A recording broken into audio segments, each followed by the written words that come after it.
दोस्तों, स्वागत है आपका मेरे YouTube चैनल इंग्लिश बाबू पर। और आज मैं फिर हाजिर हूँ आपके साथ एक नई स्टोरी लेकर। और दोस्तों, आज की ये जो स्टोरी है बहुत ही इमोशनल कर देने वाली कहानी है, जो सुनकर आपको बहुत मज़ा आएगा। ये स्टोरी अकबर बीरबल की कहानियों में से एक कहानी है। और दोस्तों, ये कहानी सुनकर आपको बहुत मज़ा भी आएगा। उसके अलावा इस कहानी के अंदर आपको कई सारे नए इंग्लिश के वर्ड मीनिंग सीखने को मिलेंगे, उनकी करेक्ट प्रोनाउंसिएशन का पता चलेगा। और इसके अंदर का जो ट्रांसलेशन का पार्ट है, जो ग्रामर का पार्ट है, हम उसे बिल्कुल डिटेल में कवर करेंगे। तो चलिए आज की इस कहानी को हम शुरू करते हैं। और सबसे पहले कहानी का टाइटल देखते हैं। कहानी का टाइटल है a house full of memories. Memories का मतलब क्या होता है? यादें। क्या मतलब हुआ इस लाइन का? आ हाउस फुल ऑफ मेमोरीज़ मतलब कि यादों से भरा हुआ एक घर, यादों से भरा हुआ घर। तो दोस्तों, ये इस कहानी का टाइटल है, शीर्षक है। अब मैं इसे पढ़ना शुरू करता हूँ और आपसे रिक्वेस्ट है आप इसे बिल्कुल ध्यान से सुने ताकि आप इसे बिल्कुल अच्छे से समझ सकें। तो चलिए इसको शुरू करते हैं। Akbar was a lover of beauty. Beauty क्या मतलब हुआ इस लाइन का? देखिए, ब्यूटी का मतलब होता है सौंदर्य, खूबसूरती या सुंदरता। और लवर का मतलब होता है प्रेमी। तो क्या मतलब हुआ? Akbar was a lover of beauty. मतलब जो अकबर थे वो क्या थे? एक सौंदर्य प्रेमी थे। मतलब कि उन्हें सुंदरता पसंद थी, तो वो क्या थे? वो एक सौंदर्य प्रेमी थे। Art and architecture flourished during his time. क्या मतलब हुआ? देखिए, आर्ट का मतलब होता है कला और आर्किटेक्चर का मतलब होता है वास्तुकला। जो मकान वगैरह बनाने की जो कला होती है, घर बनाने की, उसे आर्किटेक्चर कहा जाता है। और फ्लोरिश का मतलब होता है किसी चीज़ का फलना फूलना, किसी चीज़ का विकास होना। और ये सेकंड फॉर्म है। तो इस लाइन का क्या मतलब हुआ? आर्ट एंड आर्किटेक्चर मतलब कि कला और वास्तुकला फ्लोरिस्ड ड्यूरिंग हिज टाइम मतलब उनके समय के दौरान। ड्यूरिंग का मतलब दौरान और हिज टाइम मतलब उनके समय के। तो क्या मतलब हुआ? उनके समय के दौरान कला और वास्तुकला का विकास हुआ। चलिए आगे देखिए। ही ऑफन मेड प्लान्स। वो ऑफन का मतलब होता है अक्सर, समय समय पर या फिर अक्सर। वो अक्सर योजनाएं बनाते थे, made plans about building large mansions. Building का मतलब बनाने के बारे में, लार्ज मतलब कि बड़े मैंशंस। मैंशंस का मतलब होता है हवेलियाँ। तो वो अक्सर बड़ी हवेलियाँ बनाने की योजना बनाते थे। इम्बेलिस्ड विद प्रीशियस स्टोन्स। इम्बेलिस्ड का मतलब होता है अलंकृत, जो कि अलंकृत हों किससे? महंगे मतलब कीमती पत्थरों से। प्रीशियस स्टोन्स मतलब कीमती पत्थर। चलिए आगे देखिए। वन डे एक दिन, he saw a space. Space का मतलब होता है कोई जगह या फिर स्थान। और दोस्तों, ये आज की हमारी स्टोरी पास्ट इंडेफिनिट में ही है। और पास्ट इंडेफिनिट में जब भी हम कोई अफर्मेटिव का वाक्य बनाते हैं तो वहाँ वर्ब की सेकंड फॉर्म का प्रयोग किया जाता है। तो क्या मतलब हुआ? वन डे एक दिन, ही सॉ आ स्पेस उन्होंने एक स्थान देखा। नियर द यमुना, यमुना के पास। नियर द यमुना रिवर मतलब यमुना नदी के पास। तो इसका क्या मतलब हुआ इस लाइन का? कि एक दिन, one day he saw a space near the Yamuna river, उन्होंने यमुना नदी के पास एक स्थान को देखा। एंड इमीडिएटली, इमीडिएटली का मतलब होता है तुरंत। And immediately fail in love with it. Fail in love का मतलब हो गया तुरंत देख। फॉल इन लव का, ये फॉल इन लव की सेकंड फॉर्म है। फॉल इन लव का मतलब होता है प्यार हो जाना या कोई चीज़ बहुत ज़्यादा पसंद आ जाना। तो इस लाइन का क्या मतलब हुआ? And immediately fail in love with it. और तुरंत उन्हें वो जगह, वो जो स्थान था वो उन्हें बहुत ज़्यादा पसंद आ गया। He called his architect and said. उन्होंने अपने जो उनके जो वास्तुकार थे, जो आर्किटेक्ट जो थे, उनको उन्होंने बुलाया। एंड सेड और कहा, I want you to build a mansion here for me. क्या मतलब हुआ? I want you to build a mansion here for me. मैं चाहता हूँ कि I want you to build a mansion, मैं चाहता हूँ कि आप एक हवेली बनाएं। यहाँ पर आप एक हवेली बनाएं फॉर मी, मेरे लिए। तो इस लाइन का क्या मतलब हुआ? कि मैं चाहता हूँ आप मेरे लिए यहाँ पर एक हवेली बनाएं। डेक्ड विद डायमंड्स, जो कि डायमंड से, हीरों से लगी हो। The architect examined the place and said. Examine का मतलब होता है जांच करना। जो आर्किटेक्ट था उसने जांच की उस जगह की। एंड सेड और कहा, बट जहाँ पना, आई थिंक, लेकिन जहाँ पना, आई थिंक मुझे लगता है या मैं सोचता हूँ, there is a house already located in that space. क्या मतलब हुआ? ऑलरेडी का मतलब होता है पहले से ही, और लोकेटेड का मतलब होता है होना। There is a house already located in that space मतलब कि उस स्थान पर पहले से ही एक मकान मौजूद है। लोकेटेड है मतलब कि है। एंड इसलिए as far as I know मतलब कि एज फार एज का मतलब होता है जितना अधिक या जितना। As far as I know मतलब जहाँ तक मैं जानता हूँ। There lives an old women in that house. क्या मतलब हुआ कि as far as I know मतलब कि जहाँ तक मैं जानता हूँ, there lives an old women in that house मतलब कि उस घर में एक बूढ़ी महिला रहती है। चलिए आगे देखिए। अकबर सैड अकबर ने कहा, आई will make arrangements for her. Arrangement का मतलब होता है प्रबंध करना। तो क्या मतलब हुआ? I will make arrangements for her मतलब मैं उसके लिए प्रबंध कर दूंगा। In some other place, in some other place मतलब किसी दूसरे स्थान पर। You bring her to me.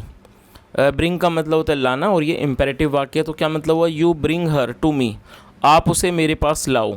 The next day मतलब कि अगले दिन। द आर्किटेक्ट, जो आर्किटेक्ट था मतलब जो वास्तुकार था, केम वो आया, टू द कोर्ट दरबार में, अकम्पनाइड बाय द वुमेन। अकम्पनाई का मतलब साथ, अकम्पनाइड बाय द वुमेन मतलब कि महिला के साथ। चलिए आगे देखिए। और दोस्तों आप यहाँ पर इस चित्र को भी देख सकते हैं। यहाँ पर अकबर हैं और ये आर्किटेक्ट है, और ये जो बूढ़ी महिला है ये लोग आपस में बात कर रहे हैं। चलिए आगे देखिए। The women was crying profusely. क्या मतलब हुआ? देखिए ये वाला जो दोस्तों वाक्य है, वॉज के बाद फोर्थ फॉर्म का प्रयोग किया गया, ये हमारा पास्ट कॉन्टिन्यूस का वाक्य है। जब भी वॉज या वर के साथ फोर्थ फॉर्म का प्रयोग किया जाता है वो पास्ट कॉन्टिन्यूस का वाक्य होता है, जिसकी पहचान होती है रहा था, रही थी, रहे थे। और प्रोफ्यूजली का मतलब होता है बहुत ज़ोर ज़ोर से। ये एक एडवर्ब है, आप इसे नोट कर सकते हैं। तो क्या मतलब हुआ? The women was crying profusely, जो महिला थी वो बहुत ज़ोर ज़ोर से या कह सकते हैं बहुत फूट फूट कर रो रही थी। शी सैड उसने कहा, जहाँ पना, I can not stay away from that house. Stay away का मतलब होता है दूर रहना। तो क्या मतलब हुआ? आई कैन नॉट स्टे अवे, मैं दूर नहीं रह सकती, फ्रॉम दैट हाउस उस घर से। तो क्या मतलब हुआ कि मैं उस घर से दूर नहीं रह सकती। एट दिस एज मतलब कि इस उम्र में, इस आयु में। तो इस पूरी लाइन का क्या मतलब हुआ कि उस महिला ने क्या कहा? जहाँ पना, I can not stay away from that house at this age मतलब कि इस आयु में या कह सकते हैं इस उम्र में मैं उस घर से दूर नहीं रह सकती। Please don't do this to me. क्या मतलब हुआ? कृपया ऐसा मेरे साथ ना करें। ऐसा उस महिला ने अकबर को कहा। अकबर सैड अकबर ने कहा, I have made better arrangements for you in this palace. क्या मतलब हुआ? दोस्तों ये जो आप वाक्य देख रहे हैं यहाँ पर हैव के साथ थर्ड फॉर्म का प्रयोग किया गया है। ये मेक की थर्ड फॉर्म में मेड। तो जब भी हम कोई ऐसा वाक्य बनाते हैं जिसमें हैज़ या हैव के बाद थर्ड फॉर्म का प्रयोग किया जाता है तो वो प्रेजेंट परफेक्ट का वाक्य होता है। तो ये हमारा वाक्य प्रेजेंट परफेक्ट का वाक्य है। तो क्या मतलब हुआ? अकबर ने क्या कहा? I have made better arrangements for you in this palace मतलब कि मैंने आपके लिए इस महल में अच्छे प्रबंध किए हैं। तो इस पूरी लाइन का क्या मतलब हुआ कि मैंने आपके लिए इस महल में अच्छे प्रबंध किए हैं। चलिए आगे देखिए। You must consider yourself lucky to be allowed to stay here in the palace. और आगे उन्होंने क्या कहा? आगे देखिए। यू मस्ट का मतलब होता है अवश्य ही, और कंसीडर एक वर्ब है जिसका मतलब होता है विचार करना। तो क्या मतलब है? You must consider your self, तुम्हें अवश्य ही खुद को मानना चाहिए, खुद इस चीज़ का विचार करना चाहिए। You must consider yourself lucky मतलब तुम्हें या फिर आपको अपने आप को लकी मतलब भाग्यशाली मानना चाहिए, समझना चाहिए। टू बी अलाउड मतलब कि जिसे अनुमति दी गई है, टू स्टे हेयर यहाँ रहने की, इन द पैलेस इस महल में। तो उस पूरी लाइन का क्या मतलब हुआ? अकबर ने उस बूढ़ी महिला से क्या कहा कि आपको अपने आप को बहुत ज़्यादा भाग्यशाली समझना चाहिए क्योंकि आपको अनुमति दी गई है यहाँ रहने की इस महल में। चलिए आगे देखिए। Akbar's lecture did not help the women. और दोस्तों यहाँ अकबर के बाद एपेस्ट्रोफी एस आप देख सकते हैं। एपेस्ट्रोफी एस का मतलब होता है का के की। तो जब भी हम किसी के साथ कुछ जोड़ना चाहते हैं तो एपेस्ट्रोफी एस का प्रयोग किया जाता है। तो इस लाइन का क्या मतलब हुआ, Akbar's lecture did not help, मतलब जो अकबर का जो भाषण था उसने कोई काम नहीं किया, उसने मदद नहीं की। The women went on crying, मतलब कि महिला रोती रही। चलिए आगे देखिए, Birbal felt very sad for the women. ये दोस्तों ये फील की सेकंड फॉर्म है, फेल्ट आप इसे नोट कर सकते हैं। इसकी फर्स्ट फॉर्म है फील, FEEL, फील मतलब महसूस करना, और ये सेकंड फॉर्म है FELT। तो क्या मतलब हुआ, Birbal felt very sad, Birbal ने बहुत दुखी महसूस किया, फॉर द वुमेन मतलब महिला के लिए। ही डिसाइडेड, डिसाइड करने का मतलब होता है तय कर लेना या फिर फैसला कर लेना। ही डिसाइडेड, उन्होंने मतलब कि निर्णय किया है, फैसला किया, टू हेल्प हर आउट, उनकी उसकी मदद करने का। He went near the old women's home, यह भी एपेस्ट्रोफी एस का मतलब यूज़ किया गया, मतलब कि काके की। तो क्या मतलब हुआ, he went near the old women's home, वह बूढ़ी महिला के घर के पास गए। The space was already getting drilled, drill का मतलब होता है छेद करना। क्या मतलब हुआ इस लाइन का, द स्पेस जो स्थान था, वॉज ऑलरेडी गेटिंग ड्रिल्ड, मतलब पहले से ही ड्रिल किया जा रहा था, उसको खोदा जा रहा था। To start the construction work, मतलब कि कंस्ट्रक्शन वर्क का मतलब होता है निर्माण कार्य, जो बिल्डिंग वगैरह बनती हैं, घर मकान बनते हैं, उस तरह के कार्य को कंस्ट्रक्शन वर्क कहा जाता है। तो इस लाइन का क्या मतलब हुआ कि जो स्पेस था, स्थान था, उसे पहले से ही ड्रिल किया जा रहा था, खोदा जा रहा था। To start the construction work मतलब कि निर्माण के कार्य को शुरू करने के लिए। Birbal began to dig up, ये बिगिन की सेकंड फॉर्म है, बिगन मतलब शुरू करना। Birbal began to dig up large packs of mud, जो बीरबल थे उन्होंने खोदना शुरू कर दिया। क्या खोदना शुरू कर दिया, dig up large packs of mud, मतलब कि बहुत ज़्यादा मड को, जो कीचड़ थी वहाँ जो मिट्टी थी उसे खोदना शुरू कर दिया। And collected it in a sack, sack का मतलब होता है झोला, और उन्होंने एक सैक मतलब झोला या बोरा, और उन्होंने उसको उस मड को क्या करा, एक झोले में, एक बोरे में इकट्ठा कर लिया। अकबर सॉ हिम, ये दोस्तों ये सी की सेकंड फॉर्म है, SEEC होता है, सी मतलब देखना, और SAW सॉ मतलब देखा। और जो इसकी करेक्ट प्रोनाउंसिएशन है वो भी आप इसको सही से प्रोनाउंस करें, क्योंकि बहुत से लोग इसको सा पढ़ते हैं, जो कि एक करेक्ट प्रोनाउंसिएशन नहीं है। तो आपको जो इसकी जो करेक्ट प्रोनाउंसिएशन है वही समझनी है, SAW मतलब सॉ। तो क्या मतलब हुआ, Akbar saw him and asked him, Akbar ने सॉ हिम, और जो ये हिम है अगर ये बीरबल के लिए यूज़ किया गया है। अकबर सॉ हिम, अकबर ने उन्हें देखा, एंड आस्क्ड हिम, और उनसे पूछा, why are you digging up the mud, क्या मतलब हुआ, why are you digging up the mud, मतलब कि आप ये जो कीचड़ है, जो मिट्टी है, उसे क्यों खोद रहे हो। बीरबल सैड, बीरबल ने कहा, I have come to know, दोस्तों ये जो वर्ड है आप इसे नोट कर लीजिए। कम टू नो का मतलब होता है पता चलना, और ये कम टू नो जो है फर्स्ट फॉर्म है, और ये साथ में थर्ड फॉर्म भी है, क्योंकि कम केम कम होता है और टू नो उसके बाद आना ही है। तो इसका मतलब क्या हुआ, कम टू नो मतलब पता चलना।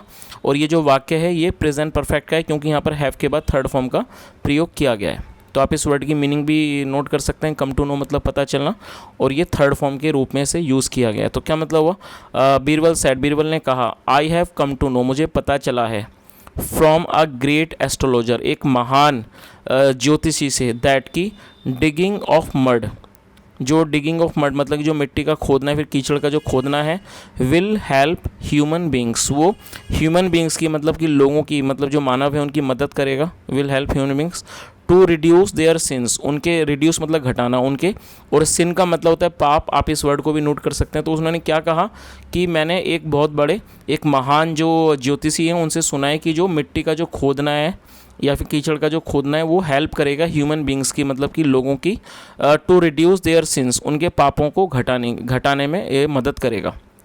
आफ्टर हियरिंग दिस मतलब ऐसा सुनने के बाद, Akbar also started digging mud, जो अकबर थे वो भी उन्होंने डिग को मतलब कि मड को, जो मिट्टी थी, कीचड़ थी, उसे खोदना शुरू कर दिया। Akbar also started digging mud. Finally मतलब होता है आखिर में या फिर अंततः, बीरबल आस्क्ड, अकबर, बीरबल ने अकबर से कहा, to pick up the sack, मतलब कि पिक करने का मतलब उठाना, मतलब कि बोरे को उठाने को कहा, जो सैक था, बोरा था, उसे उठाने को कहा। फुल ऑफ मड, जो कि क्या था, फुल ऑफ मड, जो कीचड़ से या मिट्टी से पूरी तरह भरा हुआ था। आगे देखिए, अकबर ट्राइड, अकबर ने कोशिश की, टू पिक इट अप, इसे उठाने की, बट लेकिन इट वॉज वेरी हैवी, लेकिन ये बहुत ज़्यादा वज़नदार था या बहुत ज़्यादा भारी था। हैवी का मतलब होता है भारी। ही सैड, उन्होंने कहा, मतलब किसने, बीरबल ने, ही जो बीरबल के लिए यूज़ किया गया, दिस सॉरी ये बीरबल नहीं अकबर के लिए यूज़ किया गया। ही सैड, उन्होंने कहा, this is too heavy for me, मतलब मेरे लिए ये बहुत ज़्यादा भारी है। बीरबल सैड, बीरबल ने कहा, जहाँ पना, then you have to feel the weight of all the memories. क्या मतलब हुआ कि then you have to feel, फिर आपको महसूस करना है, क्या महसूस करना है, the weight of all the memories, जो मतलब कि मेमोरीज़ का, स्मृतियों का, या फिर कह सकते हैं यादों का जो वजन है वो आपको महसूस करना है। दैट हैव अक्यूमुलेटेड, जो कि इकट्ठा हो गया है, इन द हाउस, घर में, ऑफ द ओल्ड वुमेन, मतलब उस बूढ़ी महिला के। चलिए दोस्तों अब आगे देखिए आगे क्या होता है। How can she live without those memories, मतलब कि वह कैसे रह सकती है, how can she live without those memories, उन यादों के बिना वो कैसे रह सकती है।